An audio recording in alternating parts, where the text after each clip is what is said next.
ایک بادشاہ نے ایک قیدی کو قتل کر دینے کا حکم جاری کر دیا، تو قیدی بیچارے نے نا امیدی کی حالت میں بادشاہ کو گالیاں دینا اور برا بھلا کہنا شروع کر دیا۔ کہتے ہیں کہ جب کوئی انسان اپنی جان سے ہاتھ دھو لیتا ہے تو جو اس کے دل میں آتا ہے کہہ دیتا ہے۔ بادشاہ نے اس کے اس حال کا پوچھا تو ایک نے خسرت وزیر نے عرض کیا کہ اے بادشاہ، یہ قیدی کہہ رہا ہے کہ وہ لوگ بہت اچھے ہوتے ہیں جو غصے کو پی جاتے ہیں اور لوگوں کو معاف کر دیتے ہیں۔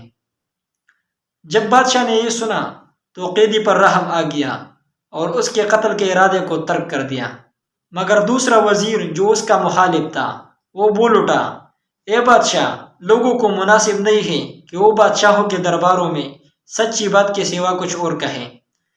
اس قیدی نے تو بادشاہ کو گالی دی اور اس کی شان میں گستاخی کی ہے۔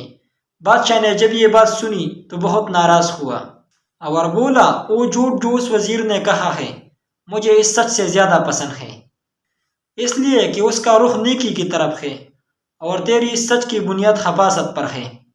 عقل مندوں نے کہا کہ انسان کی زندگی ہر چیز پر مقدم ہے، اگر اسے بچانے کے لیے اگر جھوٹ بھی بولنا پڑے تو دیر نہیں کرنا چاہیے۔ اس کے علاوہ ایک ایسا سچ جو فتنہ اور فساد کا سبب بنے اس جھوٹ سے کمتر ہے جو دو فرقوں میں صلح کرائے۔